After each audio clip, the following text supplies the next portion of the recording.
Hello everyone ये video टेला से समस्त जो माने जीवन में केबे गोटे अध्यापक हेबार स्वप्न देखिथिबे ये वीडियो टेला सब पिला जो माने वर्तमान पीजी पास आउट करिसेंती आ जो माने वर्तमान पीजी को कंटिन्यू करिसेंती आ जो माने पीजी कंटिन्यू करिसेंती कि जो माने पास आउट करिसेंती से माने निजको प्रश्न करंतु जे पीजी पास आउट कला परे तांकर कैरियर किबा तांकर भविष्यत केउ दिगो को जाउछ बोली सेकेंड जिंस मु आपण मान को डिस्कशन करिवि आसंता जून मास 30 तारिख दिन मु कहितली जे केस टी समाधान हेबो केस समाधान हेबा पूर्वरु किछि कार्य प्रणाली मध्ये हमु करिया पड़िबो प्रथमतः 29 तारिख रे जो पिलामानक नेतृत्व रे गोटे स्ट्राइक हेबाकु जाउची गोटे मास स्ट्राइक हेबाकु जाउची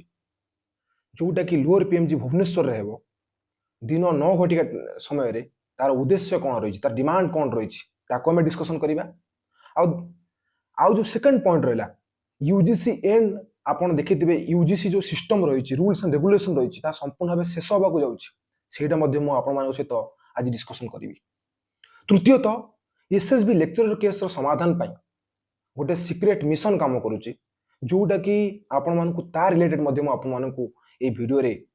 निश्चित भाव में अवगत करेबी संपूर्ण तथ्य देविनी से सीक्रेट मिशन जो पर्यंत सफलता रे पहुंची नहीं जो पर्यंत एसएसबी के समाधान हुई पिला मानकर एग्जामिनेशन स्टार्ट हेनी किबा जो माने भविष्य रे लेक्चर हेबा पई चाहुचंती तांको पई गोटे भलो एवं सीधा सड़क बाट खोली नहीं से पर्यंत से सीक्रेट मिशन सीक्रेट होइक रहिबो एवं मु तार किछि जिंस किछि झलक आपण मानकु एटी कहबी देखंतु प्रथमतः मु कहबी 29 तारिख रे जो स्ट्राइक हेबाकु जाउची ता अत्यंत अत्यंत जरूरी अटे कहीं देखंतु गोटे पटे जून मास 30 तारिख रे सरकारी वकील हाईकोर्ट रे केस लड़िबे हुए तो केस लड़िकी केस हियरिंग करैकी से आ गोटे डेट नहीं पारंती किंबा केस टाको एक्सटेंड करै पारंती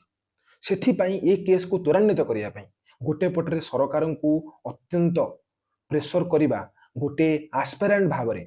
जरूरी अटे आपण यदि प्रकृत रे एस्पिरेंट आपण यदि प्रकृत रे पीजी करिसंती किबा आपण भविष्यत पई आपण भाबुचंती ताले निश्चित भाव में 29 तारिख सकाळ 9 घटिका समय रे आसिकी पहुंचंतु लोअर पीएमजी रे आउ एटा हला आपणकर निजर व्यक्तिगत अधिकार आउ ताकू संविधान मध्य परमिट करे आर्टिकल 19 अनुसार जे आपण आपणकर डिमांड रखि परिबे किंतु एसएसबी अध्यापक आशायी संघ जो रही तार प्रथम डिमांड रखी दीर्घ 3 वर्ष धरी जो केस टी पड़ी रही ताकू तुरंत समाधान करा जाऊ समाधान कला परे द्वितीय ताकर रही पॉइंट तुरंत परीक्षा तारीख जो रही घोषणा करा जाऊ आ जो परीक्षा करा जाउछि से परीक्षा निश्चित भाव में स्वच्छतार हो आ दुर्नीति मुक्त भाव हो जो माने मेरिटोरियस से माने ही इते तांकर जो परिश्रम रही तार फल पांतु तृतीय पॉइंट रही गेस्ट लेक्चरर किंबा अध्यापक मानकु जो अतिथि अध्यापक मानकु बारंबार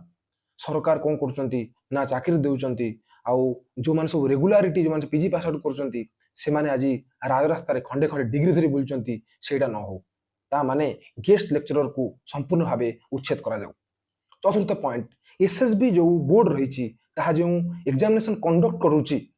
ताहा संपूर्ण भावे गोटे कैलेंडर प्रस्तुत करू जे ए दिन ए एग्जामिनेशन हबो बोली ये पॉइंट आपणकर ये पॉइंट सब जहाँ मु कहली चारोटी आपणक भविष्यतर आ गोटे दिन ही आपणकर जेमिति कोणार्कर चूल मरा जाइतला कोणार्क मंदिरर सेमिति ए गोटे दिन 29 तारिख आपणक जीवन को गोटे नुआ परिवर्तन आनी पारे देखंतु ये जो स्ट्राइक अच्छी निश्चित भाव नॉन पॉलिटिकल अटे एठी आपण निज अधिकार पई आसीबे एठी आपण निज कथा कहया पई आसीबे जोटा कि आम संविधान रो मौलिक अधिकार आर्टिकल 19 आपण को कोन करे परमिट करे शांतिपूर्ण भाव में निज हक को साब्यस्त करिया पई देखंतु जेतेबेले गोटे पिलाटी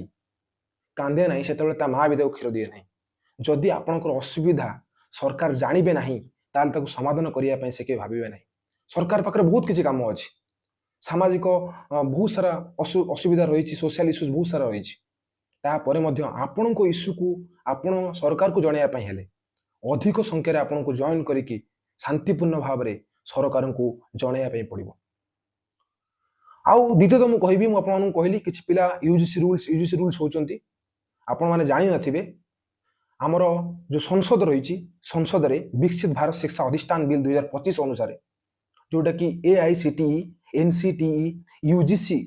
को संपूर्ण भाव में हटे दिया एनईपी नेशनल एजुकेशन पॉलिसी 2020 अनुसार विकसित भारत शिक्षा अधिष्ठान बिल आसीबो जोउथिरे समस्तंकु कौन कराजिबो एकजुट करिकी गोटिए बॉडी गठन कराजिबो जोटा आर आगु को जाइकी मु गोटे संपूर्ण वीडियो आनिबी आपण मानकु जणेबी केउल भाबरे यूजीसी रूल को निश्चित भाबरे हटेई दिया जिवो आउ one nation and one education policy आसीबो सेटा आपण मानकु मन रखिया पे पड़िबो तापर शेष कथा मु आपण मानकु आ गोटे कहिबी जो माने पिटिशनर थिले किंबा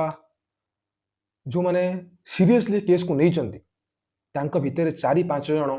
जो थिरे कि पुओ और झियो मध्ये अछंती से माने व्यक्तिगत भाबरे पैसा खर्च करूचंती से माने व्यक्तिगत भाबरे गोटे सिक्रेट मिशन करिचंती जोटा कि आपण स्ट्राइक को आसीबे से माने तांका मिशन रे काम करिवे एपटर जो वकील रहिचंती से सरकारी वकील से मध्ये लढिबे ये सबु पर्यायर काम करिकी ये केस को समाधान करिया पई यथायथ भाबरे प्रचेष्टा करा जिवो आ से सिक्रेट मिशन किए से केते टका खर्च करिसंती से माने केबे आपनको पैसा मागिबे नाही किंबा से जो पैसा खर्च करिसंती वर्तमान सेटा मु कहिबी मध्ये नाही काहे कि ना जो पर्यंत कार्यटी सफल होई नाही से पर्यंत से ग्रुप रो गोटिए कथा भी बाहर को आसीबो नाही कारण हमर मुख्य उद्देश्य हला किभଳି भाबरे केस को समाधान करिकी प्रत्येकटी पीजी एस्पिरेंट को गोटे स्वप्न देबा आ से माने गोटे लेक्चर हेबार स्वप्न को सफल करि परिबे ये लड़ाईटा केवल net non net PG pass out पिला एटा कहार नुहे ये लड़ाईटा हला प्रत्येकटी से पिलार जो पिला दिने स्वप्न देखिथिला गोटे अध्यापक हेबा बोली ये लड़ाईटा हला प्रत्येकटी से लोकर जो लोक केबे भाबिची ता जीवन रे केबे गोटे सरकार चाकरी करियो बोली से स्वप्न को नेकी से कथा को नेकी आपण निजक निजे प्रश्न करंतु यदि गोटिए दिन आपण आपणक लाइफ रे परिवर्तन आनी पारुची ताहले काहे कि आपण से दिन आसीबे नाही ये वीडियोटी प्रत्येकटी एसएसबी एस्पिरेंट लेक्चरर एस्पिरेंट को पठांतु ये वीडियोटी प्रत्येकटी पीजी पास आउट करथिया पिला को पठांतु एवं ताको प्रश्न करंतु तुम जो पीजी करिचो से पीजी रो भविष्य कोन रहिछि स्कोप कोन रहिछि कोन नेट क्वालिफाई करे कला परे आपण को सडनली असिस्टेंट प्रोफेसर ही जिवे ता पई मध्ये आपण को 3 रु 4 वर्ष रो आवश्यकता रहिछि सेतिर ता परे आपण पाइबे कि नाही किछि ग्यारंटी मध्ये रहइबो नाही आपण मानको एटा मन रखिया पई पड़िबो किंतु लेक्चरर एग्जामिनेशन एमिति गोटे पद्धति जोतिर कि आपण को गोटे परमानेंट जॉब दबो आपण को भविष्य को गड़िबो सेही भविष्य पई ये वीडियोटी प्रत्येकटी पिला को शेयर करंतु हुए तो आपण न आसी पारंती किंतु तांको अवगत करांतु सूचना दियंतु आ वीडियोटी भल लागिछि तांकर जो उद्देश्य रही स्ट्राइक सेटा यदि भल लगी निश्चित भाव में प्रत्येक पिला को जनातु आउ यदि किसी क्वेश्चन रही कमेंट बॉक्स रे कमेंट करंतु। वंदे उत्कल जननी।